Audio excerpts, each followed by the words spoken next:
yaitu triase, evakuasi korban, dan transportasi korban. Sekarang kita masuk dalam prosedur yang ketiga, yaitu prosedur evakuasi, triase, dan transportasi korban bencana. Sebelum kita masuk dalam langkah-langkah, sebelum itu saya akan menjelaskan pengertian dari ketiga prosedur tersebut. Yang pertama, triase.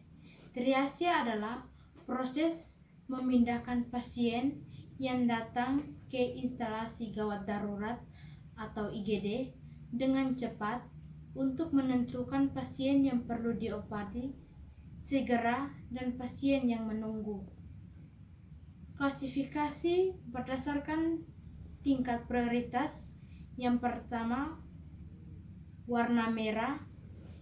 Warna merah itu mengancam jiwa atau fungsi vital, resusitasi, dan tindakan bedah segera, mempunyai kesempatan hidup yang lebih besar.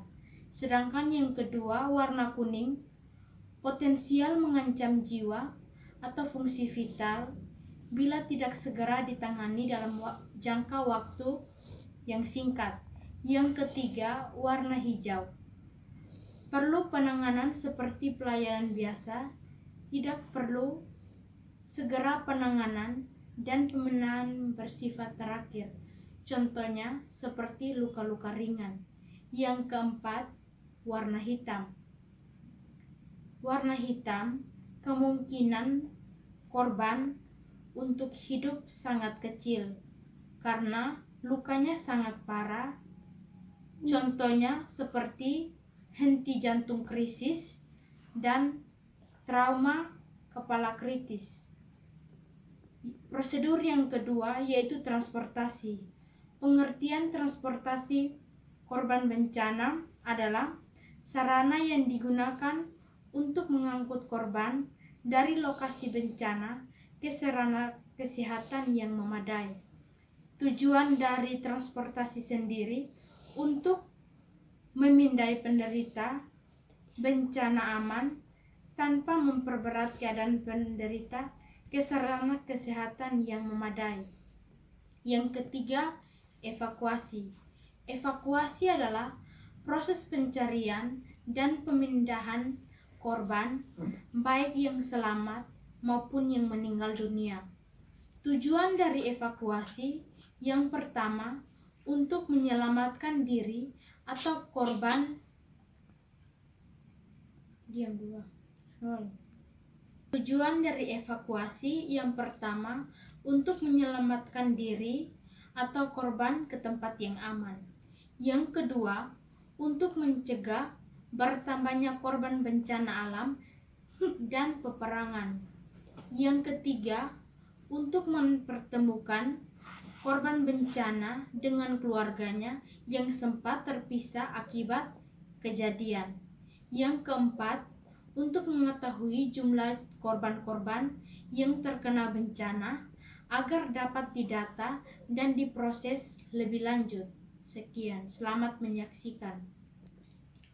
Langkah yang pertama, perawat berada di samping korban. Yang berikut, kalungkan tangan korban di atas tangan penolong. Kemudian tangan penolong berada di belakang pasien. Kemudian kaki terlemah pasien taruh di atas kaki penolong. Kemudian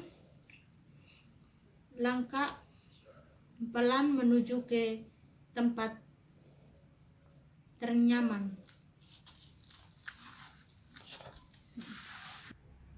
Sekarang kita masuk dalam tindakan evakuasi dengan dua penolong. Yang pertama, kedua penolong jongkok, satu penolongnya jongkok di atas kepala pasien, satunya lagi berada di bawah kaki pasien. Kemudian satu penolong membuka kaki pasien. Yang berikut, pegang kedua bahu pasien lalu mengangkat. Kemudian itu tangan penolong berada di kedua aksila pasien, lalu tangan penolong yang satu memegang kedua kaki pasien. Yang berikut, angkat pasien 1, 2, 3.